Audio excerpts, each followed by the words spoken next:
জয়গুরু। এখন ইষ্ট প্রসঙ্গ করার জন্য আহ্বান জানাই শ্রদ্ধেয়া ছবি রানী শীত মাকে। জয়গুরু। জয়গুরু মা, জয়গুরু। জয়গুরু, আপনার জীবনের দয়ার কথা একটু বলবেন প্রথম থেকে। জয়গুরু, 9:30 পর্যন্ত। জয়গুরু। ঠিক আছে। বন্দে লোকতিলকং সাত্তত বার্তা বিভূষণং অমর কৃত্যুৎসারণং প্রবুদ্ধং লোক জীবনং প্রণয় প্রমুক্ত জাগদীপনং বন্দে জীবন জীবনং সৎপুরুষং পরমা প্রকৃতি পরমারাধ্যা জগজ্জননী বড়মা পরম পূজ্যপাদ শ্রী শ্রী বরদা আচার্যদেব ঠাকুর পরিবারের প্রতি প্রত্যেককে পাদপদ্মে আভূমি লুণ্ঠিত প্রণাম জানাই।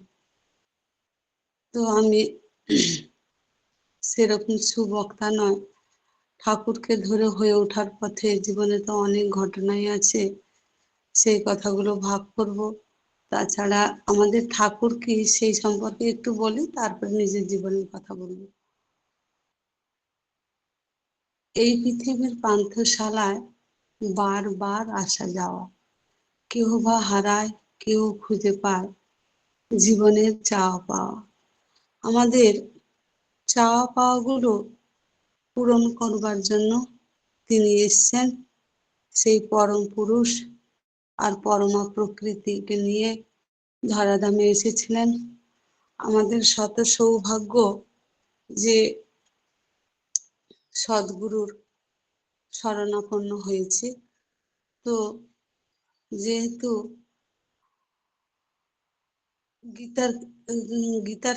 গীতার কিছু অংশের সঙ্গে ভাগ করে নিচ্ছি। গীতার যখন অর্জুন কুরুক্ষেত্রের যুদ্ধের প্রাক্কালে যুদ্ধ করতে ইচ্ছা প্রকাশ করছিলেন না, সেই সময় ভগবান বিশ্বরূপ দর্শন করিয়ে তিনি স্মরণ করিয়ে দিয়েছিলেন যে তুমি কে, কি জন্য এসছো, এইসব কথা। যে কর্মের জগৎ, এই কর্মের জগতে কর্ম করতে হবে, আর এই কর্ম যদি না করা হয় তাহলে আপন পর এইগুলো ভেবে কোনো লাভ নেই। সেই যুদ্ধের প্রাক্কালে ভগবান অর্জুনকে জানিয়েছিলেন যে তোমাকে কর্ম করতে হবে, এটা ধর্মযুদ্ধ। আত্মীয়, আমার আপনজন, আত্মীয় স্বজন, পিতামহ ভীষ্ম আর ভাইয়েরা সব রয়েছে এবং শিক্ষাগুরু দ্রোণাচার্য রয়েছে, এদের বিরুদ্ধে আমি কি করে অস্ত্র ধারণ করব তা আমার পক্ষে সম্ভব নয়, তা অর্জুন বলেছিলেন। সেই সময় ভগবান জানিয়েছিলেন যে এটা কর্মের জগৎ, কর্ম করার জন্য সবাইকে আসতে হয়েছে, সঠিক কর্ম করতেই হবে। গীতার কর্মযোগ অধ্যায়ের একটা শ্লোক আমার এই মুহূর্তে মনে পড়ছে, যে কর্মেন্দ্রিয়ানি সংযম্য যো আস্তে মনসা স্মরণ ইন্দ্রিয়ার্থান বিমূঢ়াত্মা মিথ্যাচার স উচ্যতে। এটা কর্মের জগৎ, কর্ম আমাদের করতে হবে, কর্ম হচ্ছে আমাদের সহজাত প্রবৃত্তি। আবারও একটা শ্লোকে বলছে নহি কশ্চিৎ ক্ষণমপি জাতু তিষ্ঠতি অকর্মকৃত কার্যতে হি অবশ্য কর্ম সর্বপ্রকৃতিজ গুণই। প্রকৃতির গুণ, আমাদের সহজাত প্রবৃত্তি হচ্ছে এই কর্ম করা। কর্ম বাদ দিয়ে কর্মবন্ধন থেকে মুক্তি পাওয়া যাবে না, কর্ম আমাদের করতেই হবে। সেই কর্মবন্ধনে যাতে আবদ্ধ না হয়ে পড়ি, সেই জন্য নিষ্কাম কর্ম করতে হবে। নিষ্কাম আর সকাম, এই দুটো কর্মের কথা ভগবান শ্রীকৃষ্ণ বলেছেন। যে নিষ্কাম কর্ম মানে যে কর্মের মধ্যে কোনো কামনা বাসনা থাকবে না, আসক্ত হওয়া যাবে না। আর সকাম হচ্ছে যেখানে নিজের আখের গুছানোর জন্য যে কর্মটা, সেই কর্মকে বুঝিয়েছে এখানে। তাহলে গীতার সঙ্গে আমাদের পুরুষোত্তম ঠাকুর অনুকূল চন্দ্রের যে ভাববাণী বইটি রয়েছে, সেখানে ভগবান ঠাকুর অনুকূল চন্দ্র বলছেন যে দেখ, আমার ভিতরে যে পোকা হয় সবগুলোই এরকম। দুধের মধ্যে যে পোকা হয় আর গুয়ের মধ্যে যে পোকা হয়, সব পোকা এক নয় কিন্তু। মাকড়সা দেখেছিস? এরা জাল পেতে বসে থাকে। এরা কি কাজ করে রে? কর্ম না করলে কি কর্মের নিবৃত্তি হয়? দেখ, আমাদের মধ্যে প্রবৃত্তি আছে, কাজ করে সেই প্রবৃত্তি ঘুচিয়ে দিয়ে নিবৃত্তি পথে নিয়ে যেতে হয়। কর্ম হচ্ছে দুই প্রকার, মুক্ত কর্ম আর বদ্ধ কর্ম। যে কর্মে অহং বুদ্ধি থাকে, আমার সংসার, আমার ছেলে, আমার মেয়ে, আমি সকলের আহার যোগাবো, এটাই বদ্ধ কর্ম। আর যেটিতে তুমি সব, তোমার সংসার, আমি তোমার ভৃত্য, তুমি যা করাও আমি তাই করি। তাহলে এই কর্ম, ঠাকুরও সেই একই কথা বলে গেছে যে কর্ম আমাদের করতে হবে। কর্ম ছাড়া প্রত্যেকটা আত্মার মুক্তি সম্ভব নয়। আমরা তো 84 লক্ষ জনি ভ্রমণ করে এই মানব জীবন পেয়েছি। এই মানব জীবনে কর্মকে বাদ দিয়ে শুধু পাহাড় পর্বতে গিয়ে তিলক এঁকে সন্ন্যাসী ধর্ম গ্রহণ করে সেখানে ঈশ্বর সাধনা করলে সেটা কর্ম না। ঠাকুর বলছে যে গৃহী সন্ন্যাসী হতে। এই গৃহের মধ্যে থেকে, এই গৃহের জাঁতাকলে থেকে আমরা কর্ম আমাদের করতে হবে। সেটা প্রভুকে সমস্ত কিছু উৎসর্গ করে কর্মই করতে হবে। वॉइस के पढ़ रहे हैं तो क्या करता रहो কর্মবন্ধন থেকে মুক্তি পেতে গেলে আমাদের নিষ্কাম কর্মই করা শ্রেয়। যেটা ঠাকুরও সেই কথাই বলে গেছে, বদ্ধ কর্ম আর মুক্ত কর্ম। যখন এইটা তাহলে ঠাকুরের কথাই আর গীতার কথাই এক হয়ে গেল। তাহলে প্রত্যেকটা আত্মার মুক্তি পরম পিতার সঙ্গে মিলিত হতে গেলে আমাদের নিষ্কাম কর্ম করে যেতে হবে। তো সেই সেই কথা গীতায় আগে জেনেছিলাম। মা শর্মিষ্ঠা মা বলেছেন যে আমার নিজের জীবনে দয়ার কথা বলতে। তো আমি যখন ঠাকুরের এই কথাগুলো জানলাম পুণ্যপুঁথি গ্রন্থ থেকে, বা এই যে সৎসঙ্গে আপনাদের মতো জ্ঞানী মানুষদের সঙ্গে যুক্ত থেকে প্রতিদিনই ঠাকুরের কথা শুনতে শুনতে ঠাকুরের হয়ে ওঠার পথে ঠাকুরকে যখন বুঝতে পারলাম, সত্যি আমরা ভাগ্যবান। বিশেষ করে আমি তো ভাগ্যবতী হয়েছি, কারণ আমাদের সমাজে বহু ধর্মের, বহু ধর্ম নয়, বহু দেব দেবীর প্রাধান্য রয়েছে। এখানে ধর্মের যে জৌলুস, সেটা বাস্তব জীবনের পক্ষে সেটা তা সুন্দরের নয়। যাই হোক, তো আমার জীবনের দয়ার কথা বলতে গেলে আমি খুবই একটা নিম্নবিত্ত পরিবারের বড় হয়ে ওঠা একটা, বেড়ে ওঠা একটা মেয়ে ছিলাম, যার কোনো চাল চুলো ছিল না বলতে গেলে। অবহেলায়, সকলের অবহেলায়, কোনো রকমে নিজের যাই হোক কর্মফলের হোক পুণ্য ফলের হোক, নিজের কিছু তাগিদে পড়াশোনাটা একটা ভালোবাসা ছিল পড়াশোনার প্রতি। সেই পড়াশোনা যে কোনো প্রকার টিউশন পড়িয়ে বা যে কোনো প্রকার টিউশন পড়িয়েও পড়ার, নিজের রোজগারের মানে পড়ার খরচাটা চালিয়ে নিলেও কিন্তু সংসারের এত কাজ চারদিক থেকে আমাকে পড়তেই দিত না কেউ। তবু ঠাকুরের একজন শিক্ষক মহাশয়ের সান্নিধ্যে গিয়ে আমি যখন ক্লাস 11-এ পড়ি, তখন আমার দীক্ষা হয়। সেই দীক্ষার পর কেমন করে ঠাকুরকে ভালোবাসতে হবে, কেমন কি করতে হবে, একদিনে তো দীক্ষা হয়ে গেছে। তারপরে সেরকম কোনো সৎসঙ্গে আমার যাওয়া হয়নি, কিন্তু মাঝে মধ্যে ইষ্টভীতি করতাম, আবার করতাম না, এরকমই ছিল। যেহেতু ঠাকুরকে ঠিকভাবে বুঝে উঠতে পারিনি, বংশ পরম্পরায় পাইনি যেহেতু ঠাকুরকে। যাই হোক, যখন বিপদে পড়তাম তখন গভীরভাবে নাম করতাম, কিন্তু ঠাকুর আমাকে ঠিক হাত ধরে তুলে দিতেন।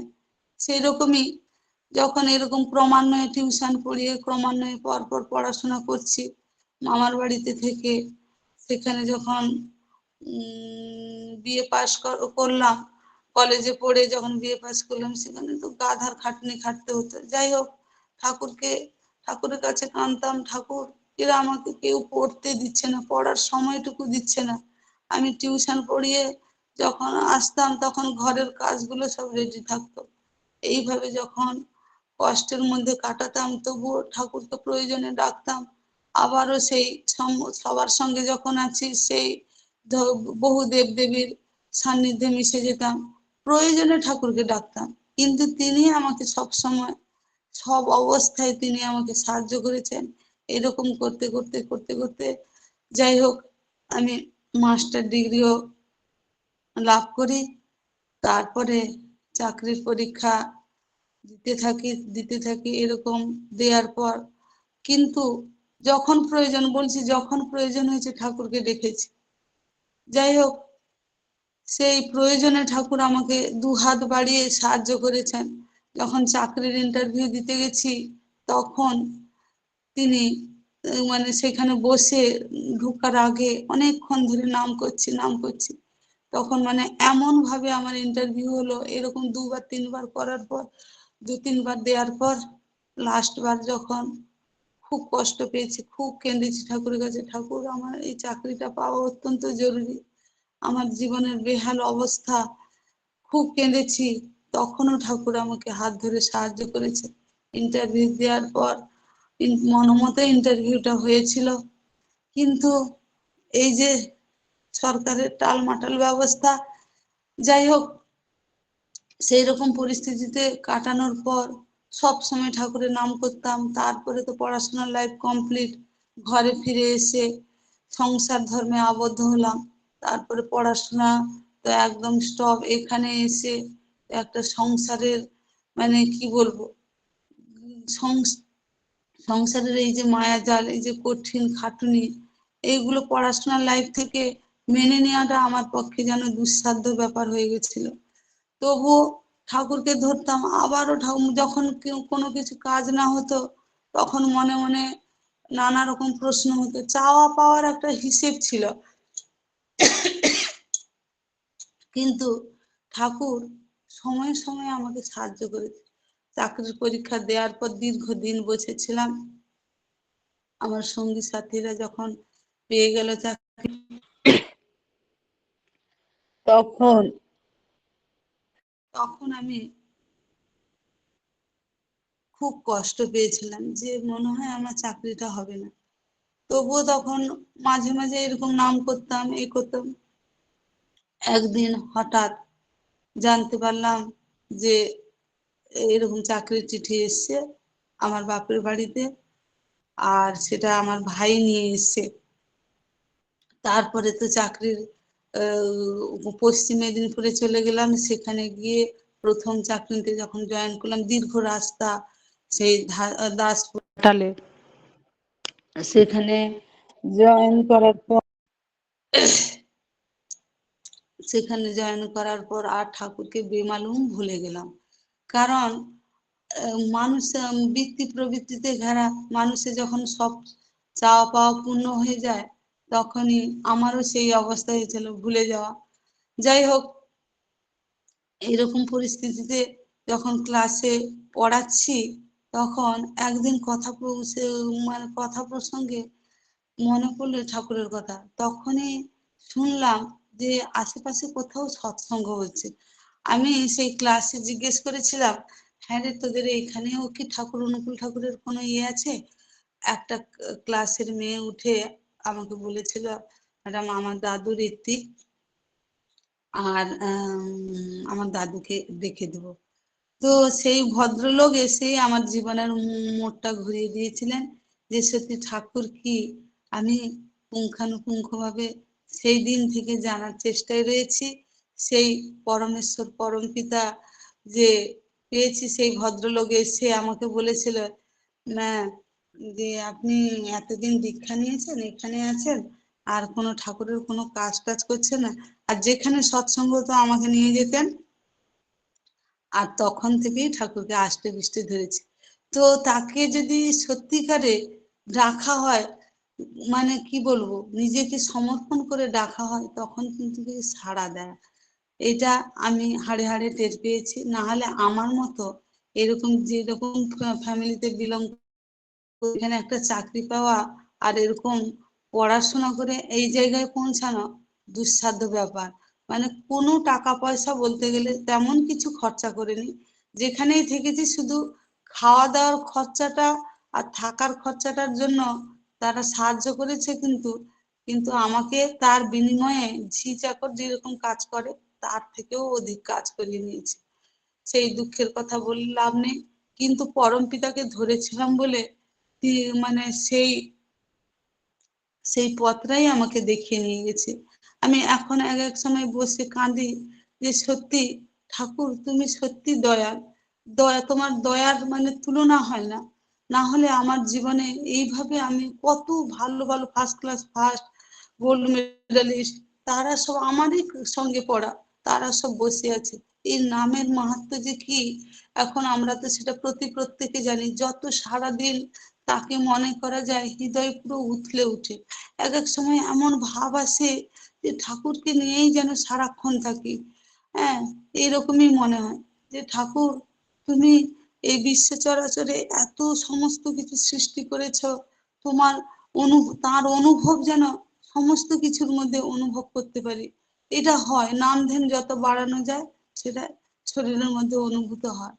আবার যখন দেখেছি আমার তো সবার ভালো করার জন্য তো এই পৃথিবীতে আসা, যখন ক্লাসে যাই তখন অধিকাংশই তো অনেক মানে বেশিরভাগই বদমাইশ। এখন ছেলে মেয়েগুলো যেন অন্য রকমের, তাদের আচার আচরণ যেন অন্য রকমের। সেখানে আমরা কিভাবে, বিশেষ করে আমি তো এগুলো শিখতে পেরেছি। আগের সেই অবস্থা এখনের সেই অবস্থা আকাশ পাতাল ফেরাক। এইগুলো তো ঠাকুরের উপলব্ধি যে আগে রাগ হলে হঠাৎ করে কেউ কিছু বললে তখন খুব রাগ হতো, নিজেকে কন্ট্রোল করা যেত না, অহংকার অহমিকা ছিল, পুঁথিগত শিক্ষায় একটা অহমিকা ছিল। কিন্তু ঠাকুরকে ধরে যে না আমি সেটা নয়, আমি সবাইকে নিয়ে কিভাবে চলতে পারছি। একটা বদমাইশ খারাপ ছেলেকে কিভাবে কাছে ডেকে নিয়ে তাকে কিভাবে ভাবা বাছা বলে ভালোবেসে জয় করা যায়, সেটা আমি শিখতে পেরেছি গুরুকে ধরে। আমি মানে প্রত্যেকটা ক্লাসে এই যে নাম ধ্যানের ব্যাপারটা, প্রত্যেকটা ক্লাসে মানে 5 থেকে 12 পর্যন্ত প্রত্যেকটা ক্লাসে আমি 2 মিনিট করে নাম করে এবার তাদেরকে বলি যে গুরু তোমাদের ধরতে হবে, গুরু ছাড়া কোনো গতি নেই। একটা দেশি কথা আছে, গুরু বিনা বার নেই, কড়ি বিনা হার নেই। সেই বার মানে মার্গ বা পথ, সেই পথ আমরা খুঁজে পাবো না। না হলে আমাদের যে এই গোটা জীবনটা আমরা যে কোনো কাজ শিখতে যাই সেখানেই গুরু দরকার। আমরা শিক্ষা অর্জন করতে যাচ্ছি সেখানেই গুরু প্রয়োজন, একটা নাচ শিখতে যাচ্ছি সেখানেও গুরু প্রয়োজন, আমরা আঁকা শিখতে যাচ্ছি সেখানেও গুরু প্রয়োজন, আমাদের যা কিছু শিখে গিটার বাজানো বাজনা বাজানো হারমোনিয়াম গান সমস্ত কিছুতেই গুরু প্রয়োজন। তাহলে এত বড় একটা গোটা জীবনকে কিভাবে সুন্দর করে নিয়ে যেতে হবে, তার জন্য কি গুরুর দরকার নেই? আমাদের চলা বলা উঠা বসা এগুলো তো পুঁথিগত শিক্ষা নেই। আমাদের আচরণ কেমন হবে, মানুষের সঙ্গে কিভাবে বিহেভিয়ার দেখাতে হবে, এইগুলো আমরা গুরু থেকে শিখতে পারি। আমি তো শেখার চেষ্টায় রয়েছি। আমাদের স্কুলে এটা অহংকার নয়, এটা তো 35-37 জন শিক্ষক মহাশয় রয়েছে, সেখানে আমি তো নিজে মনে করি ব্যতিক্রম। তারা মানে আচরণের দিক থেকে ব্যতিক্রম। তারা সেই ভালোবাসাটা আমি অর্জন করতে পেরেছি, সবার সঙ্গে মানে উঠতে বসতে পারছি। তারা বলে যে আপনি সত্যি ব্যতিক্রম। আমি চাই আপনারাও ঠাকুরকে ধরুন এইভাবে। অনেকে 5-6 জন দীক্ষিত আছে বলে তাই এরা কেন হতে পারছে না? আমি যে ঠাকুরকে দীক্ষা নিয়ে তো 1000 বছর বসে থাকলেও তো কিছু হবে না। কারণ আচার্যদেব বলছেন যে হাতে যদি পাখা ধরে বসে থাকা হয় হাওয়া কি খাওয়া যাবে? আমি ঠাকুরের দীক্ষা নিয়েছি, ঠাকুরের কোনো কিছুই করব না, তাহলে আমি কি আয়ত্ত করতে পারবো? আমি পড়াশোনা করতে এসছি বা আমি শিক্ষা দিতে এসছি, আমি স্কুলে গিয়ে যদি সে ক্লাসে বসে যদি আমি আড্ডা দিই তাহলে কি ছেলে মেয়েদের পড়ানো যাবে? যে কোনো জিনিস শিখতে গেলে মনোযোগী হতে হবে, তার সঙ্গে যুক্ত হলে, যোগ মানে যুক্ত হওয়া, তার সঙ্গে যুক্ত হতে পারলে তাহলে এরকম হয়। আমি সমস্ত প্রতিকূল পরিবেশকে আমরা মানে এখন নাম ধ্যান করার জন্য আমরা তো মানিয়ে নিয়ে চলার চেষ্টা করছি। এগুলো কি কম পাওয়া? এগুলো তো পরপর যখনই জানতে পারছি যে নিজের শরীরে তো এগুলো অনুভব করছি। হ্যাঁ, আর তাছাড়া একটা বাণী আমি বিশেষ করে এই যে এখন মানে মেয়েরা যে এত ভাবে উতলা হয়েছে কি বলা যাবে। তাদের মানে এই ফোন পাওয়ার ফলে তারা মানে সব জায়গায় যেন এনগেজ হয়ে যাচ্ছে। আমি বিশেষ করে আমার ক্লাসে গিয়ে বলি যে যেমন তেমন করে বিয়ে করিস না খুব ভুল, বিয়েটা কিন্তু একবার হবে। বিয়েটা করতে গেলে স্বধর্মে, স্ববর্ণে, স্বগোত্রে নয়, স্ববর্ণে বিবাহ করতে হবে। এইগুলো মাথায় রাখবি। বিয়েটা যখন যেমন ইচ্ছা করে ফেলবো, যাকে পছন্দ হবে চলে যাব। মেয়েদের একটা শুদ্ধতার ব্যাপার আছে। আজকাল মানে এত মানে কি বলবো আমি, এইরকম মেয়েরা যে এরকম ভাবে বাধ্য হয়ে যাবে বুঝতেও পারি। সেগুলো তারা বলে যে ম্যাডাম সত্যি, আমি বলছি কারোর বাইরে থেকে প্রকাশ হয় না, বাইরে দেখে বোঝা যায় না। কারোর একটু দেখতে ভালো লাগলো, চোখে ভালো লাগলো, যখন তার সঙ্গে ঘর করতে যাবি তখন সেই লোকটা কি তোকে সবকিছু সয়ে বয়ে নিয়ে যেতে পারবে? তোকে কি বুঝতে পারবে? এত আহামুকি চকমকি যে দুনিয়ায় সবকিছু দেখে ঢলে পড়া গলে পড়াটা ঠিক নয়। আমার জীবন, আমি জীবনটাকে কিভাবে সুন্দর করে নিয়ে যাব, সুপ্রজনন আর উন্নয়ন আর সুপ্রজনন, এটাই বিয়ের মূল। যেমন তেমন করে বিয়ে করিস না কো ভুল। এটা আলটিমেট ভেবে দেখ যে বিয়েটার আমাদের উদ্দেশ্যটা কি। এইটাই যদি উদ্দেশ্য থাকে তাহলে একটু ভেবে দেখবি। এই কথাগুলো তো বলতে পারি। এইগুলো এইগুলো আমার তো গুরু থেকে শিক্ষা। আমি যদি না জানতাম, আমার জীবনে তো বহু ভুল হয়ে গেছে, অনেক ভুল হয়ে গেছে, যেটা আমি মানে এখন সংশোধন করব বলে সংশোধন হবে না।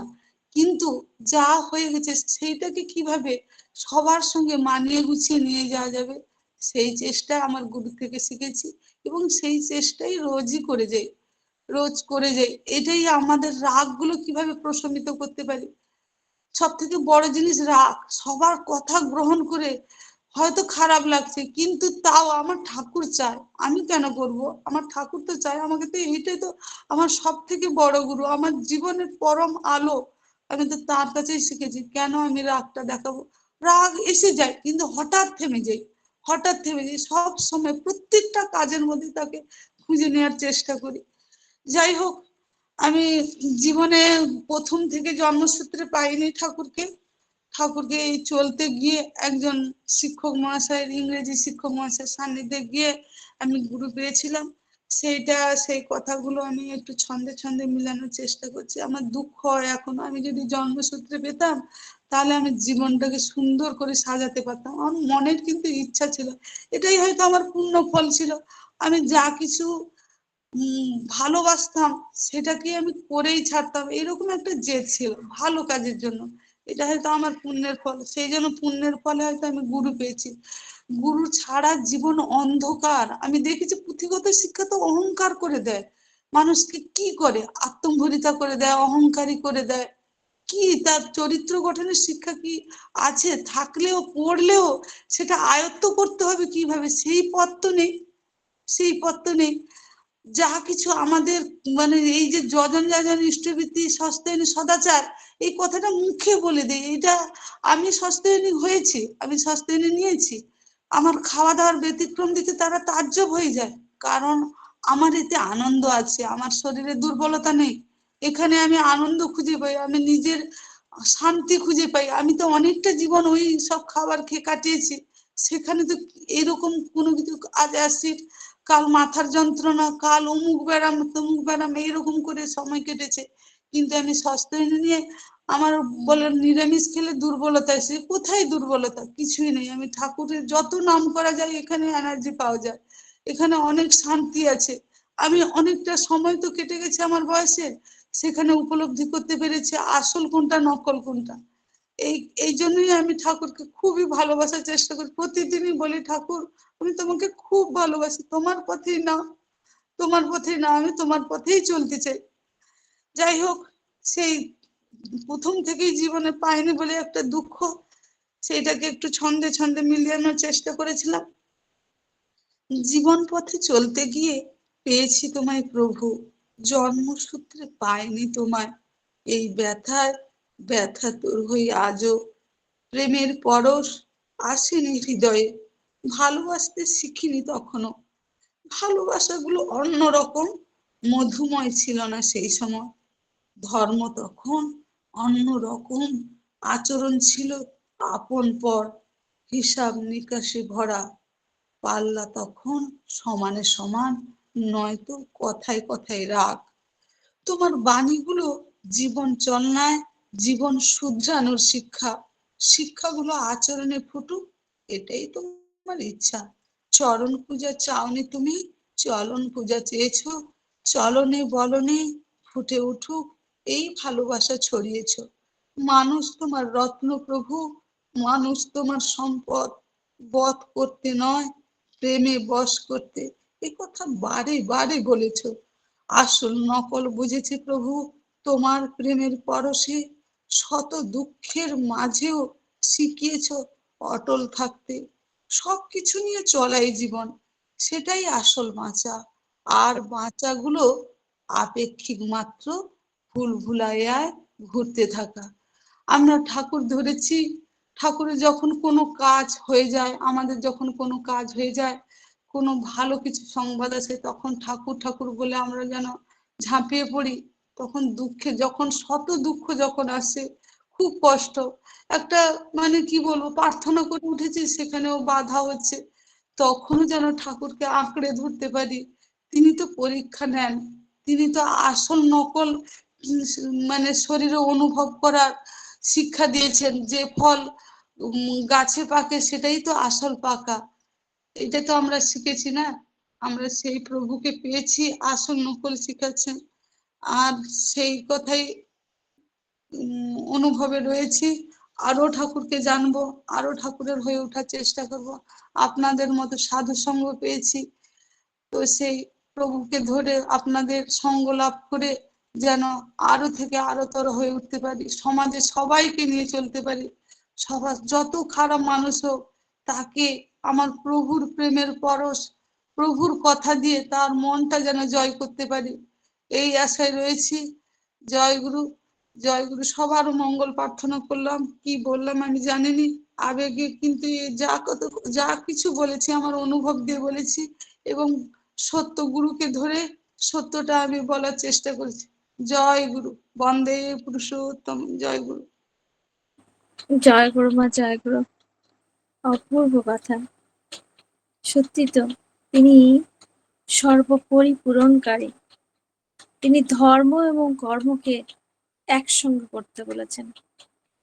কর্ম না করলে কর্মবন্ধন থেকে মুক্তি পাওয়া যায় না। নিষ্কাম কর্ম করতে হবে। গভীর বিশ্বাসে তাকে ডাকলে তিনি সাড়া দেন। আত্মবিশ্লেষণ করতে হবে। গুরু ধরার কেন প্রয়োজন তা সুন্দর করে বিশ্লেষণ করলেন। তার বিধিবিধানগুলো যদি সঠিকভাবে মেনে চলতে পারি, তাহলে তিনি এসে আমাদের হাত ধরেন। সুবিবাহ করে সুপ্রজননের সৃষ্টি করতে দিতে হবে, জন্ম দিতে হবে আমাদেরকে। সুবিবাহ, সুপ্রজনন না হলে প্রয়োজন, সুপ্রজনের জন্য আগে সুবিবাহ দরকার। এবং জীবনকে সুন্দর করতে হলে গুরু ধরতে হবে, তার চরণ নয় চলন পূজা করতে হবে।